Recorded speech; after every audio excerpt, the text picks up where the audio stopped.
শুভকামনা নিয়ে একটা গল্প বলে আমি 6 নম্বরে যাচ্ছি। এক লোক মাগরিবের নামাজের আগে তার বন্ধুর জন্য দোয়া করতেছে, আল্লাহ আমার বন্ধুকে তুমি একটা সুন্দরী, রূপবতী, গুণবতী, নেককার, মুতিয়া, কানেতা, জামিলা, রায়া, একজন রূপবতী নেককার স্ত্রী দাও আল্লাহ। কতদিন ধরে তার বিয়েটা ঝুলে আছে, আল্লাহ তুমি ব্যবস্থা করে দাও, সুন্দরী নেককার আল্লাহ। তো সে তো তার বন্ধুর জন্য প্রাণ ভরে দোয়া করতেছে, আর তার স্ত্রী ওয়াইফ পাশেই ইফতারি রেডি করতেছিল। এই দোয়া শুনে মহিলা তো তেলের ওখানে জ্বলে উঠছে, দৌড়ে আসে এবং যাই তুমি কিসের দোয়া করো, রাখো। সে বেচারা মোনাজাতের মধ্যে তো ভরকে গেছে, ভয় বলে কি হইলো, আমি তো দোয়া করতেছি আমার বন্ধুর জন্য। তো মহিলা বলে তুমি কি মনে করছো আমি হাদিসটা জানি না?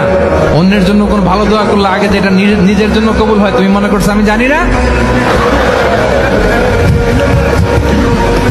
তুমি ভাবছো হাদিস শুধু তুমি একা জানো, আমি জানি না? না কি সব দোয়া করে এগুলা? আল্লাহু আকবার।